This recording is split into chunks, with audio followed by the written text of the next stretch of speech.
Welcome back to week 7 of the NFL season. This is our NFL bet show where we give you our 3 top bets of the week, including our lock of the week. Coming off an okay week, we had For two some of people us. go 2-1. We Yeah, went Alex and two, I went 2-1 yeah, yeah, and then What do for our you, locks. Corey Corey, what did you one go? and two, and then I was one of my worst weeks this year, 0-3. Um, I will so say I was definitely on the right side of the Jets. Greg Zerline owes me some money. Yeah, not happy about that. You're okay. also battling Hurricane Milton, so Yeah, yeah, that was you're true. off the hook. He I did was make those fighting the picks under the hurricane while placing influence bets. in Miami. So I Yeah. will say The decreased pressure wasn't letting you think straight. this is the government. Okay. All right. Who wants to start us off with their first bet of the week? I'll kick us off with some fireworks. I have the Texans Packers over 47 and a half. I think you get two of the best young QBs in CJ Stroud, Jordan Love. Pretty weak pass defenses overall, I would say. I think Alexander still might be out for the Packers too. So I'm expecting a lot of points, and this one has shootout potentials. I could see either team getting to 30 plus, and the other one certainly getting to 20 no matter what. So um, I think this over's more than clear. So loving the showdown here and Green Bay. Very Okay. nice. I like it. Who's next? Corey, you want to go or me? I'll go first All right. since I wasn't really on last week's show. Yeah, I'm gonna be taking the home favorites here in the Atlanta Falcons against the Seahawks in the bird matchup. I like the Falcons offense, and their defense is actually sneakily pretty good this year, against the Seattle team who do put up a lot of points. I think the points per game for the Seahawks is 24, Atlanta's is 22. But I just overall I like the Falcons at home. The Seahawks have to travel West Coast, play a 1 o'clock game, which is always, a little iffy for them. And Seattle has been, I mean, pretty bad about covering the spread. And last 8 games, they are 1-6-1 ATS. Um, and Atlanta at home, on games played in October and last 6 are 4-2 straight up. So there's a lot of signs pointing to Atlanta. I think Bijan, the fact that Tyler Algier still gets the ball as much as he does and is efficient with the ball, it sucks for fantasy, but is very good for Bijan and his long-term health and throughout the season. Kyle Pitts is starting to emerge a little bit more. They finally figured out what they have in Kyle Pitts, maybe. We'll see what kind of happens there, but I just like the offense versus the Seattle's defense, who is pretty stout, but again at home, I think there's too many weapons on the Falcons side. The Seahawks to cover this, so I'll take the Falcons -3. All right. I am on the other side there. Sorry, Corey. I'm going Seahawks +3. Buying low on the Seahawks here, coming off of three straight losses. Two of those three were to the Lions and the 49ers, which is a clear step up in class for the Seahawks, but I don't think that's the case with the Falcons. The Seahawks are also coming off of some defensive injuries, but have some longer rest here after a Thursday night game. I mean, they played those last 3 games in 11 days, so they were due for some time off. And road dogs right now, with extra time on rest, are 60% ATS, pretty much historically. And the main thing I think that this matchup is going to come down to is the pressure rate and probably lack thereof. The Falcons are 31st in pressure rate right now. So Gino is going to be able to attack this secondary. You got all the skill players on the Seahawks, and I think they're going to be able to utilize all of their guys. And I just think this is more of a pick 'em game with maybe a slight lean for home field to the Falcons, even though they don't have like crazy home field advantage. But yeah, getting the field goal here, getting the full 3, I'm going to take the Seahawks on the road. All right. I like the Seahawks in that game as well. Um, but I'm actually really happy to hear that because you were dog shit last week in your picks, so that makes me feel so much better why? because you're cold. Yeah, okay, well, I'm bouncing back this week. But my first pick is the Minnesota Detroit game over 50 and a half. I this matchup on both sides of the ball just lines up perfectly for just an absolute shootout. Probably the highest scoring game of the week, I'd imagine. If I had to pinpoint the game, this would be it for me. You have two very good run defenses. I understand Aiden Hutchinson just went out, but the Detroit run defense is fantastic. That means it's just going to be less pressure for Darnold. On that side, you have a Minnesota defense that allows top 3 points allowed against the left wide receiver, which is where Jamison Williams plays. Top five in points allowed against, or by when I say top three, is they're bottom three. I don't know why I said top. So they're bottom three in points allowed. So they just give up a ton of the left wide receiver spot. They give up their bottom five in points against slot receivers. So they give up a ton where Amon-Ra plays. And it's a top four matchup for Laporta as well. I know Laporta hasn't been as involved this year, but what a better spot than here. So like it sets up for just and where Minnesota is good against the run is more of like against Montgomery. They're not that they're average or maybe slightly below average against receiving running backs, which is where Gibbs plays. So it's just like everything points to just such a pass heavy game plan from the Lions coming off of a bye. And then on Minnesota side, you have a defense that Justin Jefferson is just going to just slaughter. I mean, Justin Jefferson is going to score two touchdowns, go for like 150 yards. It's going to be Justin Jefferson's biggest game of the year so far. Um, so I'm all over this spot. Jordan Addison, I think, has a solid matchup too. So give me the over in this game. I think this is the shootout of the week I like it. Jay Jettas. Why do you think Jettas is going to shred so much? because there's nobody on the Lions that can guard him. They play a lot of man. There's nobody in the league that could guard him, but No, but there's some teams like the Jets. I wouldn't say, yeah, oh, this is a Justin Jefferson eruption spot, breakout which game. his expected fantasy points against the Jets was, I believe, when I looked, was like the highest of any receiver throughout it was like 38 expected fantasy points, and he put up 15 just based off of his usage and like the looks he was getting. So like I think he is going to in this spot against Detroit, he's just going to be absolutely fed. I'm like 13 plus targets. He's just going to eat this week. I'm curious what the Lions are going to do on defense because like their like go-to is getting pressure on the quarterback and playing man off the back end. And now that they don't have Hutchinson to get that pressure, like I know the rest of the line isn't like horrible, but you lose the defensive player of the year Yeah, potential. I mean, that's huge. So if they they just paid continue, Alan McNeil a bag because I don't think they're too confident in Hutchinson's future. So, yeah, I mean that was Uh, gnarly. so That was gnarly. almost as bad as Nick Chubb's injury, but Yeah. uh, PB, I'm going to build off your Jets defense comment here and take the Jets -1 on the road against Pittsburgh, who's rolling out gross Russell Wilson. His first game back in a long time. I think it's going to take some time for him to get up to speed. I know the Jets have had a slow start, but they got to start winning like now. So at 1.5, I think they win this game on the road against Pittsburgh. I think Russ is, not the answer. They're probably going to pivot back to Fields at halftime because it's going to be such a disaster. And we're going to walk all the way to the bank here with Jets -1.5. I That's just no know. that's no defense to play around with and throw in a rusty QB.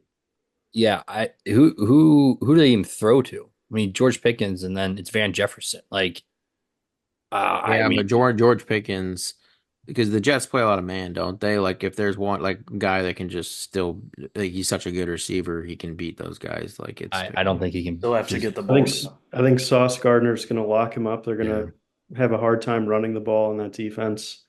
I think it's going to be a pretty low scoring game. I think it might be the lowest total on the board at 38, but 37 tomorrow night.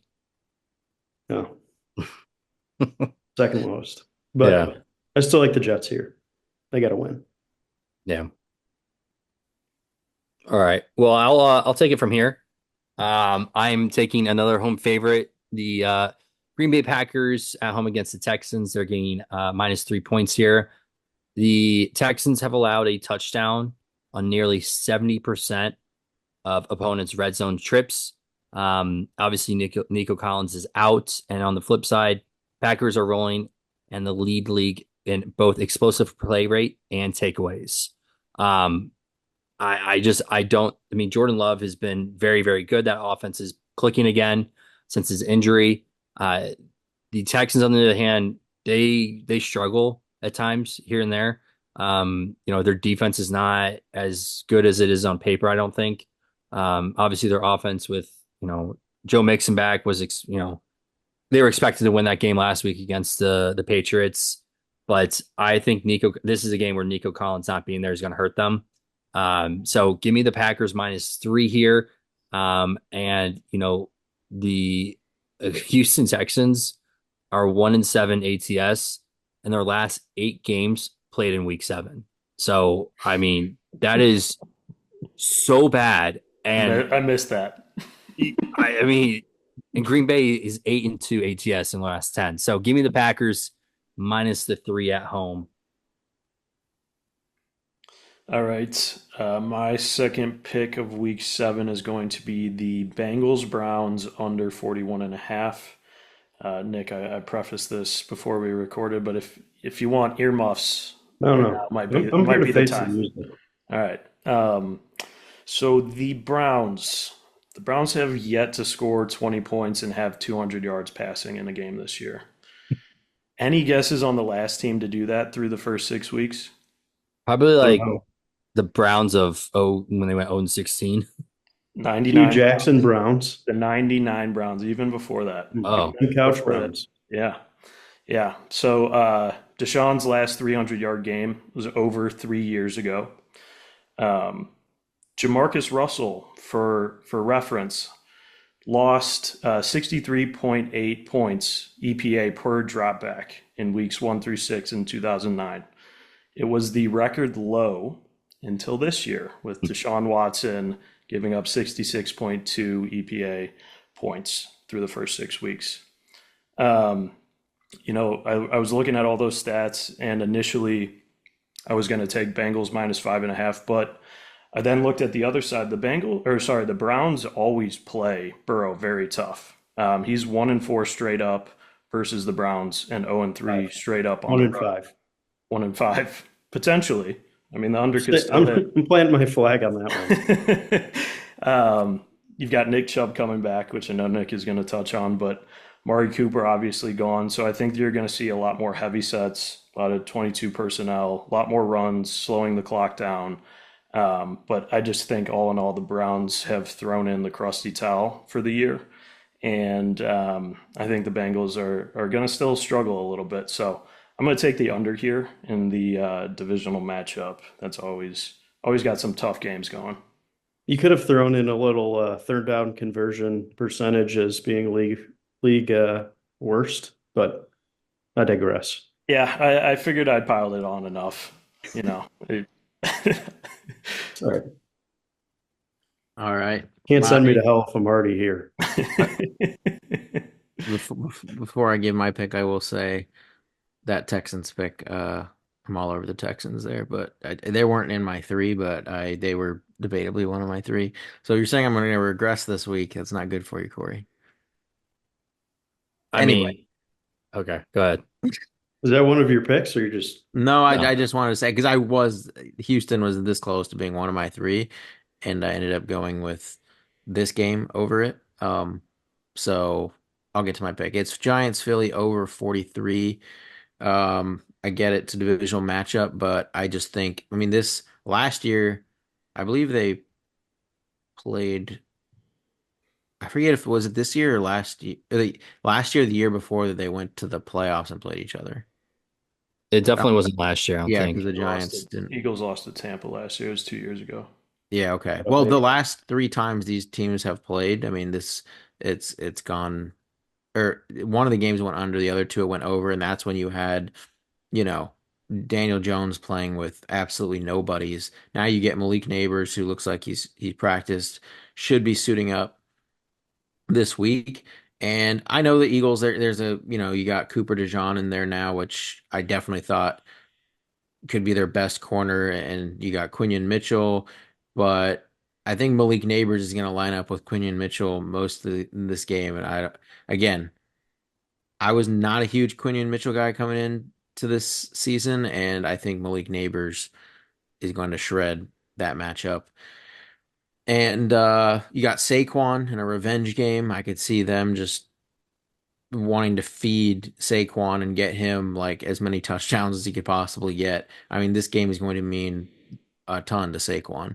So I like the over here. I just like the matchups. AJ Brown. I mean, who's gonna guard him? Deontay Banks. Like, I don't see anyone on the Giants that can guard those Philly receivers. Um, the Giants' defense is definitely underrated. I will say that, but it's still a Yeah, they have a good spot D that I line.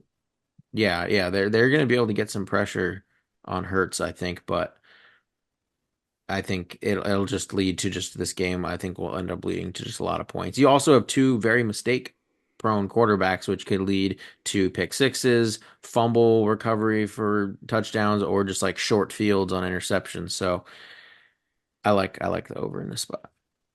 Yeah.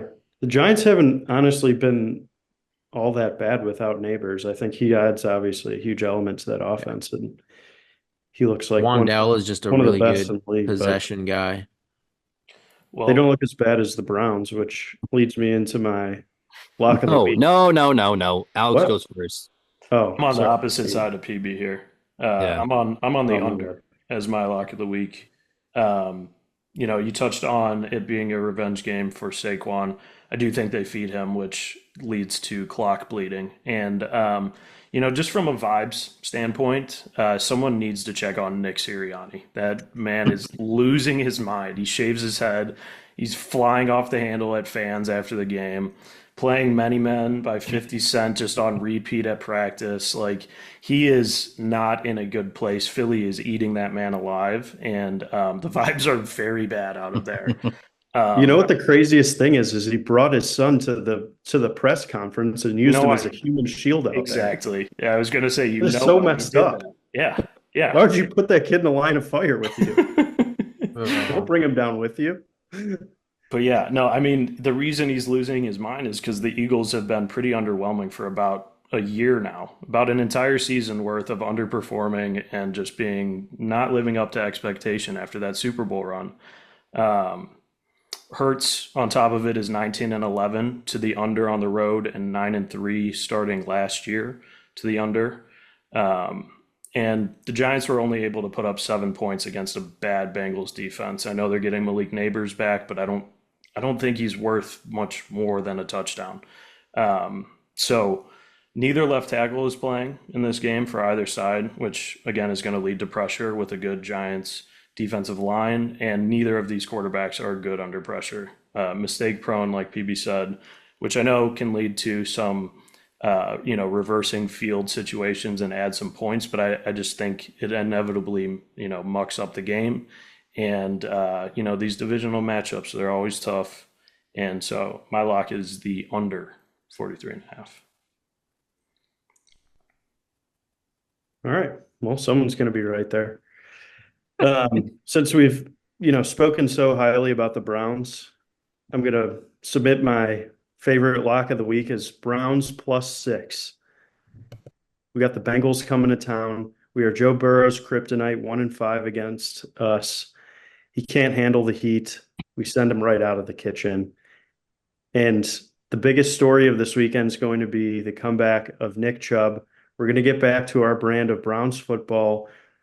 We need to stop running this West Coast spread offense that Deshaun Watson is just burying us in. And we finally have a good running back to commit back to good old Browns hard-nosed football, running the ball. The offensive line admittedly has looked like the worst I've ever seen a Browns offensive line look. But you have five run blockers up there trying to drop in pass coverage 40 times a game. Obviously, it's not working because it's not how we're built. But we get our boy Nicky Chubb back. The locker room has been hyped all week to see him back, and it's going to be a momentum game for us here. Is there like a boost to teams who trade their star wide receiver? I'm not worried about Cooper. While still having a horrible locker Here's the room. thing. It's like Deshaun Watson, yes, does not look like the greatest quarterback, holding on to it way too long, terrible decision making. But at the same time, Amari Cooper was also leading the league in drops. He was barking away at the media every time because people were trying to hold him accountable for that and asking him where his hands went. So like the vibes were not good with Amari Cooper. It wasn't helping the terrible situation with Deshaun Watson. So like I don't even mind the move because we picked him up for a fifth round pick, just flipped him for a third and had him for a couple seasons, like value play for the franchise. We get some bonehead out of the locker room who's not doing anything to boost us up. And like He's getting crushed on the build. you get some guys out there who want to play and want to catch the ball. And like that's it, like I'm not worried about Amari Cooper leaving. Like Judy when the ball just hit him right in the shoulder Judy too. pad. That was a bad drop in the end zone. I'm totally with you. I'm not going to defend that at all. But So you I'm just saying what you're it saying is doesn't help like you all need to these get Donovan situations Peoples-Jones where back. it doesn't help all these situations where like Watson's out there slinging it and like he finally completes a pass like one out of every five times and then Cooper just like lets it hit him in the face. Like it's just not it's not great. If only you had DPJ. I totally agree. He had the best catch rate in the league when we traded him to Detroit for fucking a bag of chips. Yeah, he's a crushing over Bring him there in back. Detroit. I don't know. Maybe we'll see some Tillman and Jamari Thrash this week. I don't know. Probably. I would assume so. Sounds like a winner. I don't mind Corey. Cedric Tillman. Wouldn't be a show if you didn't have. I mean, I know you don't always have the Colts, but it seems at least every other show you have to. Oh no, I changed my pick. I changed it once I saw what you did. Oh, did So you? I did because This is a crazy line in my opinion. But you can go first. okay, I will go first. The Colts, I am taking the Colts -3 at home against the putrid Miami Dolphins. Talk about, yes, the Colts are extremely banged up, but talk about a team who's more banged up. That'd be the Dolphins. Dolphins don't have a quarterback. Snoop Huntley is out there. Not worried about him at all. An offense that is averaging 12 points a game. That's 9 points on the road, just to give you an idea what they're doing. Yes, the Colts defense is been giving up plays, and their secondary has been picked apart by good quarterbacks. Bad quarterbacks, Will Levis had 75 yards passing last week. So Snoop Huntley, who can't throw the ball to save his life, is coming in, and I don't. Yes, they have Tyreek Hill and Waddle, but like, I don't understand why this is such a crazy pick. Anthony Richardson is coming back. Jonathan Taylor is potentially playing against a defense who's giving up more rushing yards and more rushing yards per play than the Colts. And what do the Colts do the best? When Anthony Richardson, Jonathan Taylor in the game, they destroy opposing's defense on the ground. I just don't understand why you think that a -3 spread against a team that has a backup quarterback playing against a team who is 5-1 ATS in the last 6, 7-1 straight up in the last 8 as favorites. Like, I don't understand you keep picking against the Colts. After last week, you saw what happened. You absolutely burned by it. So yeah, I'm taking the Colts -3 here. Colts are getting healthier. In terms of offensive line, secondary looks like we found in a new guy in Sammy Lockdown. Like, we're doing good. So go away with your nonsense of why the Dolphins is the pick here. The Dolphins are the pick here because they're coming off a bye. Snoop Huntley was thrown into a system that is designed for a quarterback like Tua, obviously. So and he was just kind of thrown into that. And now he had 1 week before the bye, and now they've had 2 weeks between the game plan for game. This game, because this is like getting to do or die for them as well for the season. Because Tua, they do expect back. So Mike McDaniel is going to be throwing the kitchen sink at the Colts with some of these plays that he's going to throw at the Colts. And you have Tyreek Hill and Waddle against this Colts secondary, which has just been destroyed time after time. By good Oh, quarterbacks. By good it quarterbacks. doesn't matter, but that's good quarterbacks. You've had like complete average wide receivers have good games against you guys. Now you don't need a good quarterback for a receiver to have success when you have Tyreek Hill coming to play, when you have Jalen Waddle coming to play, when you have Devon Achane coming to play. All of these guys are yards after the catch playmakers that are going to just throttle your team. Throw in the fact that Tyler Huntley, a lot of the game plan this week isn't. It's going to be quick hitters to these guys for Yak, and then it's going to be him running the ball as well. You have Mostert healthy, so it's like they are getting healthier and healthier. Some of their defensive guys had some limited practices that had been out. This line is crazy to me in a situation like this when Anthony Richardson has been inconsistent his entire career, and I don't know why you think he can take advantage of this. Jonathan Taylor, yeah, we'll see. Who know? He might not play again. Then you have Tyler Goodson running your behind your line against the Dolphins. So it's like to get +3 here, a field goal with this matchup. I mean, if Tua was in this game, it would have been like I mean, this isn't DraftKings or DFS or fantasy or whatever, but like I would have locked Tua in like double stacks with Tyreek Waddle, Achane, just like making sure I had a Dolphin in every lineup against this Colts team. Yeah. I mean, that's fine. I mean, DeAndre Hopkins and Calvin Ridley did absolutely nothing with Will Yeah, Levis but last that week. yeah, it was a So, bad Will Levis game. That's what that was. okay, It I'm wasn't. just saying the defense has been much better for the You last 2 weeks. again, this is an entire game plan. Mike, he is going to be have You crafted didn't for you didn't this talk about specific team. anything about the Colts offense, like Anthony Richards coming back. You know how much that does for the Colts run game? Like, Yeah, but it helps when you have, I mean, yes, having Taylor will be back would be huge. Being able to, but I mean, who knows if how much is he going to be a full go? Is it still going to be splitting with Tyler Goodson? Like, we don't like at this point, we have no idea. And even if he does play, I still think this line is completely fine.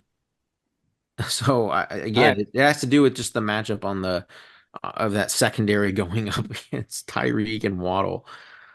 you have to be able to throw them the ball. So, Yeah. You don't okay, think 2 weeks no, he can game plan for the Colts defense? no, not necessarily with that quarterback. Okay. No, Mike McDaniel's can, but not with that quarterback. Tyler Huntley has had success in his career. Pro Bowler.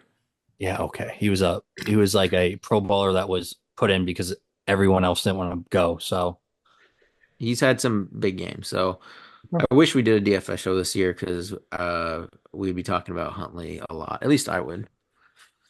keep picking trash bin players and burn your money. Fine with me. But let's look rest and let's in the show before I strangle you through the screen. Oh, All right.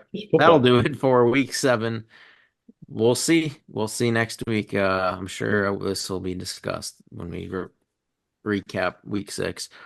But anyway, please leave a like, subscribe, comment your favorite bet of the week, and we will see you next time.